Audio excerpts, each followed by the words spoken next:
ಸರಿ, ಈಗ ಸ್ಟಾರ್ಟ್. ಒಂದು ಮರದ ಕೆಳಗೆ ಸಿಂಹ ಬಂದು ವಾಸ ಆಗಿತ್ತು. ಅವಾಗೆ ಇಲಿ ಮರಿ ತನ್ನ ಬಿಲದಿಂದ ಹೊರಗೆ ಬಂದು ಸಿಂಹ ಮೇಲೆ ಆಟ ಆಡುತ್ತಿತ್ತು. ಅದು ಸಿಂಹ ಎಚ್ಚೆತ್ತು ಇಲಿಯನ್ನು ಗಟ್ಟ ಹಿಡ್ಕೊಂತು ತನ್ನ ಕೈಯಲ್ಲಿ.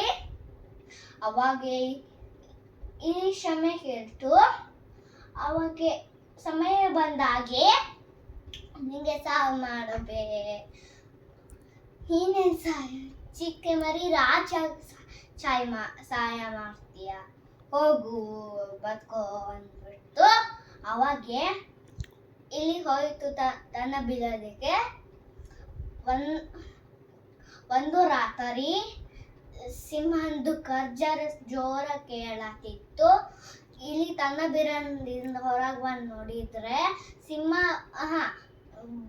ಬೇಟೆಗಾರ ಒಬ್ಬ ಬಲೆ ಹಾಕಿದನು. ಅವಾಗೆ ಒಂದು ಟೈಮ ಕೊಡ್ಲಿಲ್ಲ. ಇಲ್ಲಿ ಬಲೆಯನ್ನ